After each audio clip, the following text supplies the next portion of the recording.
In a world where pain and loneliness often go unseen, animals remind us of something powerful, that love, loyalty, and courage can come from the most unexpected places.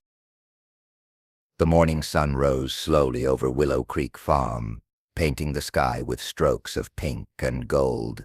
Sarah Mitchell sat quietly on her wooden porch, a steaming cup of coffee cooling in her hands.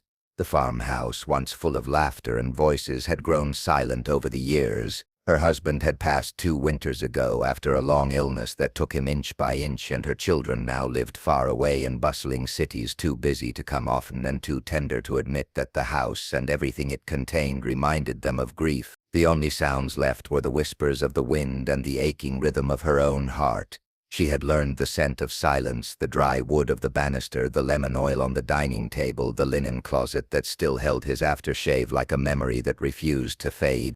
She told herself she was fine. She kept the porch swept, the fence mended, the pantry stocked with jam jars and flour. She called her daughter on Sundays and texted her son photos of sunsets. The routines worked like stitches, neat, small, barely visible, until night fell and the stitches loosened and the whole fabric of her courage threatened to pull apart. On those nights, Sarah sat on the edge of the bed they had shared for 43 years and pressed her palm to the cool space beside her, the way a lighthouse keeper might test the wind. That morning, a sound broke the silence. From beyond the weathered fence came the sharp, ringing cry of a horse, one note, that rose above the sparrows and the rustle of grass like a flare. Sarah stood, set her cup down, and shaded her eyes. A low mist clung to the pasture, silvering the weeds and fence posts. Near the far fence line, where winter storms had bowed the wood and split a slat, stood a majestic brown horse. His coat still held the gloss of health, but his right hind leg trembled, marked with a deep, raw wound that bled in thin, stubborn lines.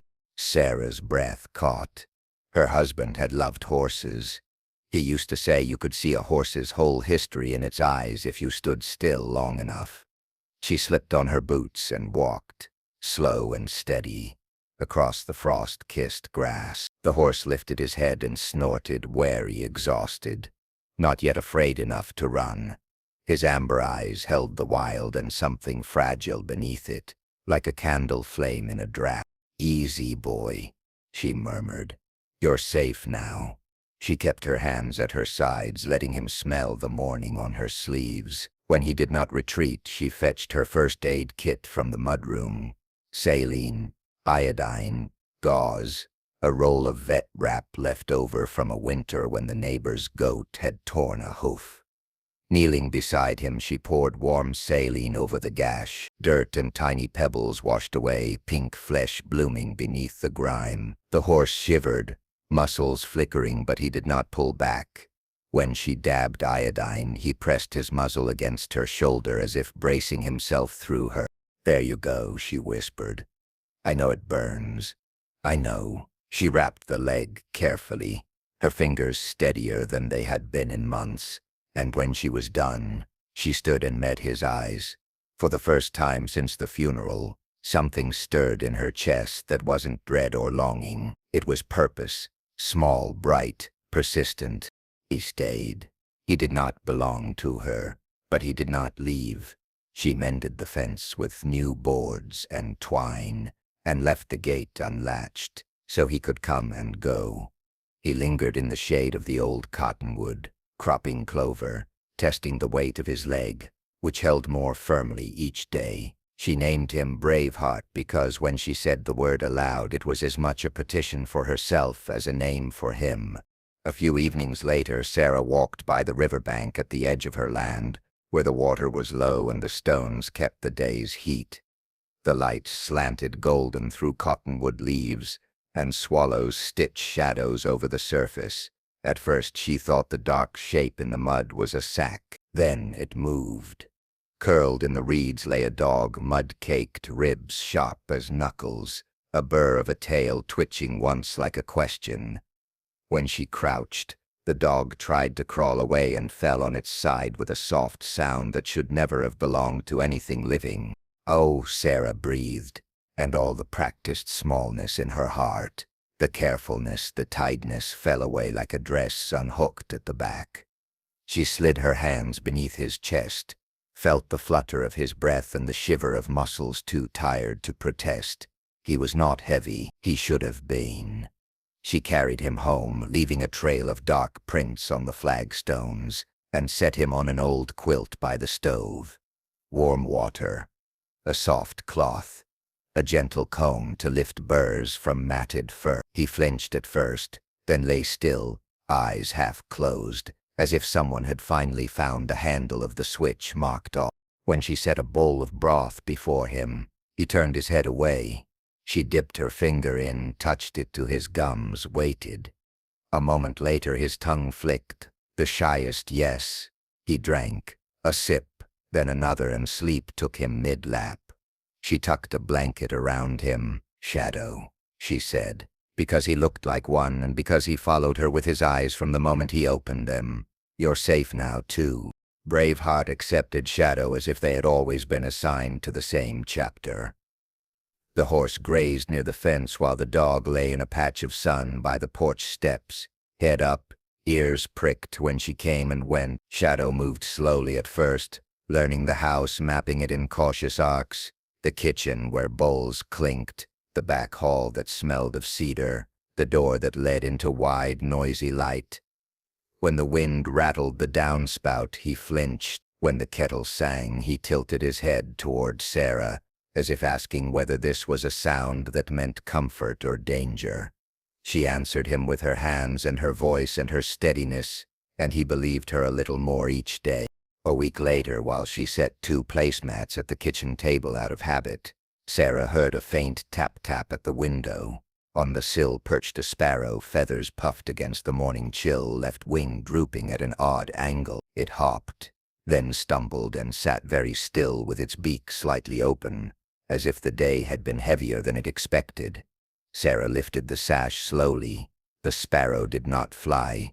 She cupped it carefully, like she was catching a drop of rain. In a shoebox lined with cotton from an old pillow, the bird looked ridiculously small, as if sorrow had whittled it down and left only the song. She called the vet in town. "Rest and warmth," he said. "A bit of sugar water. Time." She set the box on the sill so the sparrow could see the sky, wrapped a jar of warm water in a towel and tucked it beside the cotton, and set a tiny dish of sugar water within reach. Shadow lay beneath the sill, head on paws as if assigned to the post. Braveheart flicked an ear through the open window. "We're a hospital now," Sarah told them, and smiled. Not at the joke, but at the way the words felt like a new room in a house she had thought finished. The bird's wing began to mend the way small things mend, invisibly, then all at once. On the 4th morning, while Sarah cracked eggs into a pan, a note threaded the air, thin, clear, insistent. She set the spatula down and leaned against the counter. The sparrow sang again, a handful of silver notes strung like beads, and tied with breath. Shadow's tail thumped once. Braveheart lifted his head. The kitchen, which had sounded like a kitchen for years, spoons, pans, the sigh of the fridge, sounded like a place where life chose to stay. As weeks turned into months, the farmhouse filled, not with noise but with presence. Sarah relearned the language of footsteps and sighs.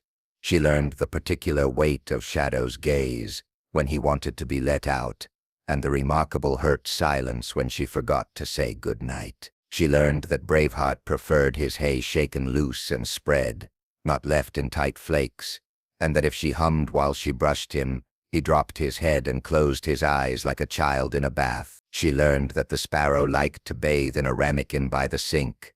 2 quick dips, a furious shiver, a pause to look proud of himself. She called him Finch sometimes by mistake. Names tilted easily toward affection. One stormy night, rain hammered the roof so hard the house seemed to hunker. Wind poured down the chimney and made the stove moan. Sarah carried logs in from the porch while Shadow paced unsettled. When she opened the door to bring in the last armful, a streak of black and white darted between her ankles and slid under the stove, as if the floor had been greased for the purpose. The cat's fur clung in spikes, his whiskers dripping, eyes enormous with the indignity of water. He hid until the thunder had rolled past into memory, then crept out and curled into an improbable comma on the worn hearthrug. "You've got some nerve," Sarah told him, but she set a saucer of milk on the floor and pretended not to see him drink. The next morning she opened the door to let him choose. He chose to stay. She named him Whiskers because the obvious answer sometimes fits best, and because he wore his whiskers like a gentleman's mustache from an old photograph. Whiskers took over the house the elegant way cats do, by lying in whatever patch of sun seemed most essential. He and Shadow negotiated a treaty that included shared jurisdiction of the porch and a mutual understanding that the bed belonged to Sarah, except on nights when everyone required reassurance. Her days grew long again, but not with emptiness, with tasks that had meaning. She built a routine the way a gardener builds a trellis and found that joy climbed it without needing to be taught. At dawn she fed Braveheart and brushed the dust from his coat, her palm reading the story of his muscles. She repaired the tack room shelves and oiled the old bridle she had once promised to sell and never could. Mid-morning she walked the fence line with Shadow trotting just ahead, pausing to look back as if to ask, "This way?" and to hear her say yes. At noon she ate on the porch steps while Whiskers draped himself over her ankles and the Sparrow practiced scales on the window screen like a student in love with his instrument. It wasn't that she stopped missing her husband. It was that missing him no longer emptied the room. She could tell him things again aloud, and the house did not echo them back like a cavern. She planted snapdragons by the front walk because he had once said the name sounded like a game, and when they flowered, she squeezed the blooms gently and made them talk for the Sparrow, who looked appropriately impressed. She set a photo of the two of them on the mantel, not like a shrine but like a witness. "We're okay," she told him. "You can stop worrying." Braveheart's leg grew strong. Occasionally he would test it by lifting into a slow canter along the fence, tail flagging, neck arched as if some internal music had taken him. Shadow learned the joy of trust so completely that he startled himself by barking when the mail truck rumbled up the drive, a sound so surprised and pleased that the mailman laughed and told Sarah it was the friendliest warning he'd ever received. The Sparrow took to using the kitchen as a stage and the yard as an encore, slipping out of the open window, looping the oak, and returning to the sill with the triumphant air of a commuter who has made excellent time. Whiskers discovered the great pleasure of sleeping in baskets intended for clean laundry and the even greater pleasure of being forgiven for it. In late summer, Sarah's daughter, Anna, called. Her voice on the phone had softened. "Mom, can we come next weekend? The kids want to see the farm." Her son, Michael, texted, "Got a few days off? Can I bring the boys?" She wrote back, "Of course. Bring anyone who can eat pancakes." The night before they came, Sarah baked bread and laid quilts on the guest beds and set a tin of oatmeal cookies on the counter, because some traditions, like reefs, protect you from the bigger weather. She walked out to the pasture at dusk and leaned against Braveheart's shoulder. He blew warm air into her hair. "We'll be fine," she told him, and meant it. They arrived in a swirl of car doors and shouting and the particular chaos that belongs to families who have practiced pretending they are not afraid to come home. The grandchildren barreled up the porch steps and stopped dead at the sight of Whiskers spread like a small regal rug. "Can we pet him?" one asked, already on his knees. Whiskers accepted tribute. Shadow approached cautiously, sniffed hands and pockets, and then leaned against the nearest child's legs with such sincerity that the kid had to grab the railing to keep from toppling. From the pasture, Braveheart lifted his head, ears pricked. The oldest grandson went still, as if recognizing an ancient thing. "Is that yours?" he asked. "No," Sarah said. "He's his own." but he lets me help. They ate on the porch, corn on the cob, hot dogs, thick slices of bread. Shadow lay under the table receiving contraband, lovingly. The Sparrow chose that night to perform an aria so ardent the children applauded, and he startled himself into flight, did 3 fast circles of the oak, and returned to the sill delighted by his own encore. In the dusk, Braveheart came to the fence and stood while the children climbed the rails and stroked his nose. He lowered his head so the littlest could touch the star on his forehead. After the kids were in bed, Sarah and her 2 children sat in the kitchen with the lights low and the windows open to let the crickets chorus in. "You seem different," Anna said, not quite looking at her. "Lighter." Michael nodded. "When Dad died, I thought the house would swallow you." He took a breath. "I'm sorry I stayed away so long." Sarah reached across the table and placed her hands over theirs. "Grief makes cowards of all of us the first time," she said. "But it's all right. I had help." Shadow thumped his tail on the floor. The Sparrow, asleep in his box with the lid half off by now out of habit, rustled and settled. Whiskers snored in a dignified way from the chair with the best cushion. From the dock came the soft chuff of a horse. The next morning, as mist burned off the pasture, they all went out. Sarah put a halter on Braveheart, not to lead him but to let the children feel the leather in their palms. She showed them how to stand at his shoulder, how to speak where he could see them. She told them the story of the torn leg and the iodine and the way a thing that hurts can become a place where trust enters, if you're brave enough to reach toward it. Later they took Shadow down to the river where he discovered that water can be both a mirror and a toy, and the grandchildren discovered that laughing at a dog who dances in the shallows makes you forget everything else. The Sparrow rode the morning on the apple tree and kept them all in time. Whiskers found a patch of sun on the porch and demonstrated the advanced art of napping. That evening, when the house had gone quiet again and the cars had tail-lighted away, Sarah did not feel the old collapse. The silence did not wolf down the furniture. It sat companionably beside her. She washed dishes and left a few to dry, not as a chore undone, but as proof that life would continue in the morning. She stepped out onto the porch. Braveheart grazed near the fence, his shadow long. Shadow lay with his chin on the step, eyes half closed, utterly aware of her and utterly at rest. The Sparrow tucked his head into his wing on the sill. Whiskers, who had spent the afternoon teaching a child how to hold a string and respect an opinion, had fallen asleep mid-lecture. Sarah looked at them all and felt the old ache rise and soften. She had believed once that healing came from clearing closets, from writing thank-you notes, from walking fast past the room with the empty chair. But the creatures had taught her a different arithmetic. Healing, it turned out, came from allowing herself to be seen, not as brave, not as efficient, but as someone a little lost, who wanted to find her way home. Braveheart had accepted her hand without demanding that she be fearless.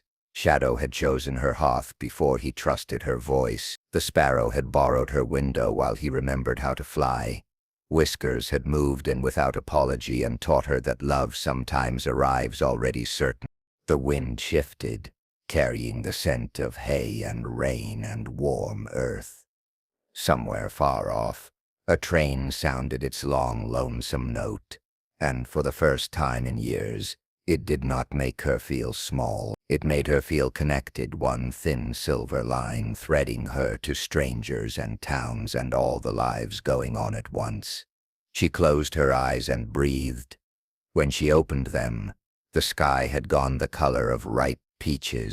Months later, when the first cold carved frost ferns on the windows, Sarah found the courage to hang a small sign on the fence near the road. Willow Creek Haven, water shade, a listening ear.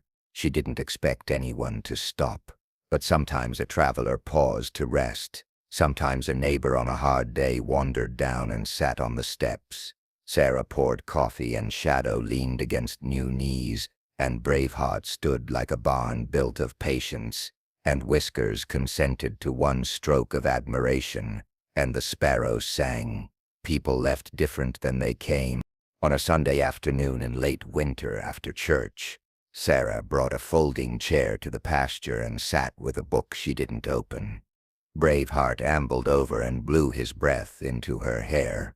Shadow arranged himself exactly where her boot could reach him without effort. The sparrow traced a small flight over her head.